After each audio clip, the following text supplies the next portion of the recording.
কেমন আছেন সবাই?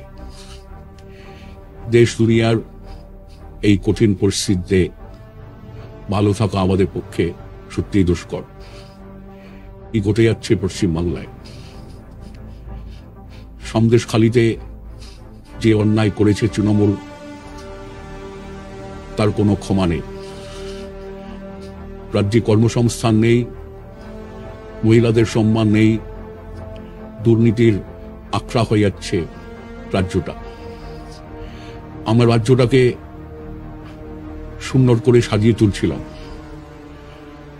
আমরা বলেছিলাম শিল্প হবে, কৃষির উন্নতি হবে, ছোট ছোট ছেলে মেয়েদের চাকরি হবে।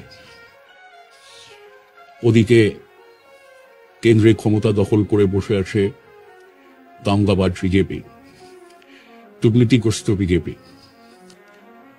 নোটবন্দি করল, কর্পোরেটদের যথেচ্ছ তোষণ, এখন ইলেকট্রাল বন্ডের মতো দুর্নীতি।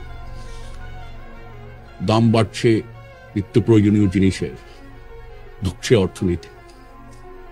প্রতিদিন সাম্প্রদায়িক ঘৃণা ছড়াচ্ছে বিজেপি।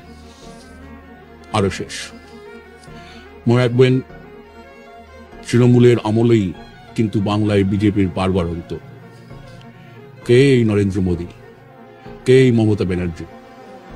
আমাদের দেশকে, রাজ্যকে ধ্বংস করার সুযোগ ওদের দেবেন না।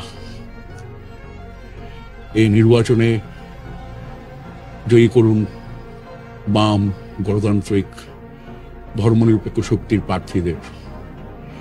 সামনে লড়াই, এ লড়াই লড়তে হবে, এ লড়াই জিততে হবে। ধন্যবাদ।